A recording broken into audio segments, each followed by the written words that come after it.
And what happens?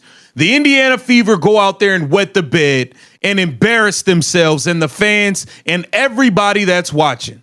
Terrible. I came in to tonight's game very open-minded, very optimistic. There's no way we lose back-to-back games. Indiana Fever faced off against the Washington Mystics. The final score, a nail-biting 88-84 in favor of the Mystics. And let me tell you, this game had everything. Clutch plays, momentum swings, and standout performances, all without one of the league's biggest stars, Caitlin Clark. The Indiana Fever, coming into this game with an 18-15 record, were looking to snap a rough patch after losing 3 of their last 4 games. Far too many times. We've seen the script far too many times.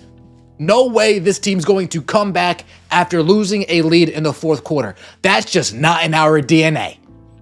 They were hosting the Washington Mystics, who were sitting at 14-18 and also struggling, having dropped 5 of their last 6. Both teams were desperate for a win, especially with the playoff race heating up. The Fever were holding on to the 6th spot by their fingertips, while the Mystics were fighting to climb out of the 10th spot in the standings. This wasn't just a regular season game, it was a battle for momentum and pride. Now, the big storyline going into this game was the absence of Indiana's superstar guard, Caitlin Clark. The reigning Rookie of the Year has been sidelined since July 15th with a right groin injury she suffered in the final minute of an 85-77 win over the Connecticut Sun. That's 12 straight games missed, and with Clark limited to just 13 games this season, the Fever have had to adjust on the fly without their floor general. Clark's averaging 16.5 points, 5 rebounds, and 8.8 assists per game, so her absence is a massive blow. We'll talk more about how the Fever adapted later, but spoiler alert, Aliyah Boston stepped up big time. On the other side, the Mystics were leaning on their rookie duo of Sonia Citron and Kiki Iriafen to spark their offense. And let me tell you, those two delivered in a big way. But before we dive into the player performances, let's talk about the stakes. With the Fever dropping to 18-16 after this loss, they're still in the playoff hunt, but the margin for error is shrinking. The Mystics, now 15-18, are clawing their way back into contention. This game was a microcosm of their seasons. Grit, heart, and a whole lot of fight. The Fever came out swinging, building a 13-point lead early in the second quarter. That's right, 13 points. They were firing on all cylinders, capitalizing on turnovers and finding their rhythm. The two teams combined for 13 turnovers in the first half alone, but Indiana made the most of it, scoring 6 points off Washington's mistakes while keeping the Mystics scoreless in that category. That's the kind of hustle that can swing a game. Kelsey Mitchell, 6 of 19.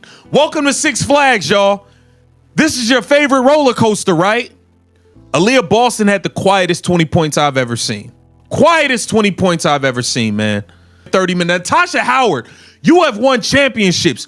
You came in here talking about winning MVP. You got dominated by a girl that was in math class 3 months ago. Kelsey Mitchell was the engine for Indiana early on. By halftime, she had 10 points and 5 assists, showing why she's been carrying the offensive load without Clark. Natasha Howard and Odyssey Sims each added 9 points, giving the Fever a balanced attack. Aliyah Boston, who we'll talk about more in a bit, had 6 points at the half, but her presence in the paint was already making a difference. Meanwhile, Sophie Cunningham was struggling, going 0 for 1 from the field, but she chipped in with 3 assists, showing her value as a playmaker. Now, let's flip to the Mystics. They were down, but not out. They got 2 young, rising stars. They're rookies. We got dominated by Sonia Citron and Kiki Iriafen. They was just taking math class and sociology and chemistry 3 months ago.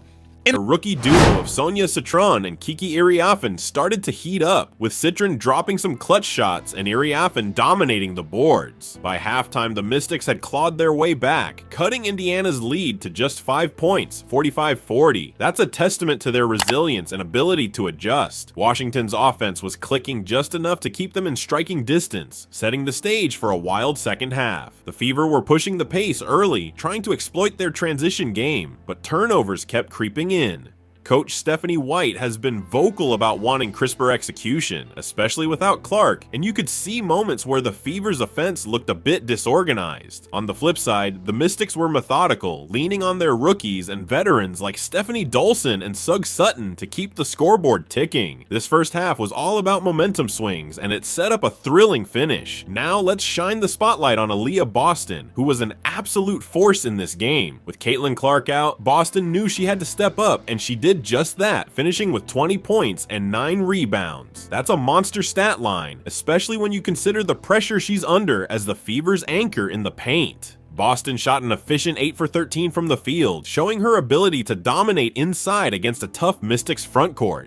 Boston's impact went beyond the numbers. She was a defensive menace, blocking shots and altering others at the rim. One play that stood out was her layup with just over 6 seconds left in the fourth quarter, cutting the Mystics' lead to 2. That's clutch. Unfortunately, time ran out, but that moment showed Boston's heart and determination. She's been stepping up big time in Clark's absence, and it's no surprise why Coach White has been vocal about her being one of the most underappreciated post players in the league. Let's talk about Boston's growth this season. Without Clark, her usage has dropped slightly, averaging 11 points and 4.4 rebounds in games. Without her, compared to 18.6 points and 10.3 rebounds when Clark's on the floor. But in this game, she flipped the script, showing she can carry the load. Her ability to control the paint, set screens, and facilitate from the post is huge for Indiana, especially with their point guard depth depleted. Boston's chemistry with Kelsey Mitchell was also on display, as they connected on several pick and roll plays that kept the Fever in the game. Boston's performance wasn't perfect. She missed a couple of free throws that could have been game changers, but her presence was undeniable. She's proving she's not just a complimentary piece, but a cornerstone for this Fever team. Fans on X have been buzzing about her impact, with some calling her the unsung hero of this squad. Let's give AB her flowers. She's a star in the making. While Aliyah Boston was holding it down for the Fever, the Washington Mystics had their own stars shining, and I'm talking about their rookie duo, Sonia Citron and Kiki Iriafen. These two were the difference makers, combining for 39 points and 14 rebounds. Citron led all scorers with 21 points, shooting 6 for 13 from the field and a perfect 6 for 6 from the free throw line. She also added 3 assists and 2 rebounds, showing she's got that all-around game. Citron was everywhere, hitting mid-range jumpers, getting to the line, and making smart plays in crunch time. Her ability to step up as a rookie in a high-pressure game like this shows why the Mystics are so high on her.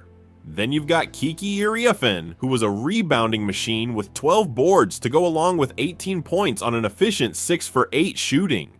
That double-double is no joke, and her energy on the glass helped Washington control the paint and secure second-chance points. Citron's scoring and playmaking paired with Iriafen's dominance in the paint gave the Mystics a balanced attack. They out-rebounded the Fever 29-24, and a lot of that comes down to Iriafen's hustle. The Mystics' game plan was clear. Lean on their young stars and let their veterans like Sug Sutton and Alicia Clark provide the glue. It worked to perfection, especially in the fourth quarter when they sealed the deal at the free throw line. The Mystics have been struggling, but this win shows they're not out of the playoff race yet. Citron and Iriafen are giving Washington fans hope for the future, and games like this prove they can hang with the best. The Fever's defense had no answer for them in the second half, and that's something Indiana's coaching staff will need to address moving forward. The third quarter was a defensive slugfest, with the Mystics outscoring the Fever 22-19 to cut Indiana's lead to just 2 points heading into the fourth. Washington's defense stepped up, forcing the Fever into tough shots and capitalizing on their own opportunities. The Fever's offense without Clark started to look a bit stagnant, and you could feel the momentum shifting. The Fever were fighting to hold on to their lead, but the Mystics kept coming. Sonia Citron and Kiki Iriafen were relentless, and veterans like Jade Melbourne and Alicia Clark hit big shots to keep Washington in front. The Fever battled back, with Aliyah Boston's layup with 6 seconds left, making it a 2-point game. The crowd at Gainbridge Fieldhouse was on its feet, but time wasn't on Indiana's side. The Mystics iced the game at the free throw line, and that was that. 88-84, Washington. First, the Mystics' run in the second quarter to cut the Fever's 13-point lead to 5 was huge. It showed they weren't going to roll over. Second, the third quarter's defensive intensity from Washington set the tone for the comeback. And finally, the Fever's inability to close out in the fourth, despite Boston's heroics, was the difference.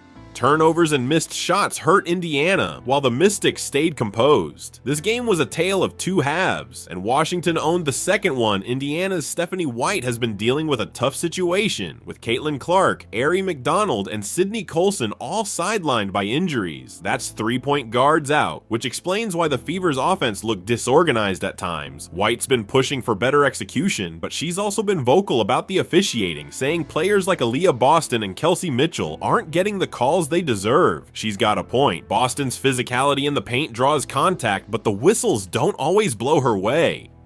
On the Mystics side, Coach Sydney Johnson deserves credit for leaning on his rookies and getting results. The game plan was clear: attack the paint, crash the boards, and get to the free throw line. Washington took 26 free throws compared to Indiana's 16, and that was a huge factor in the win. Johnson's ability to keep his team composed, even when they were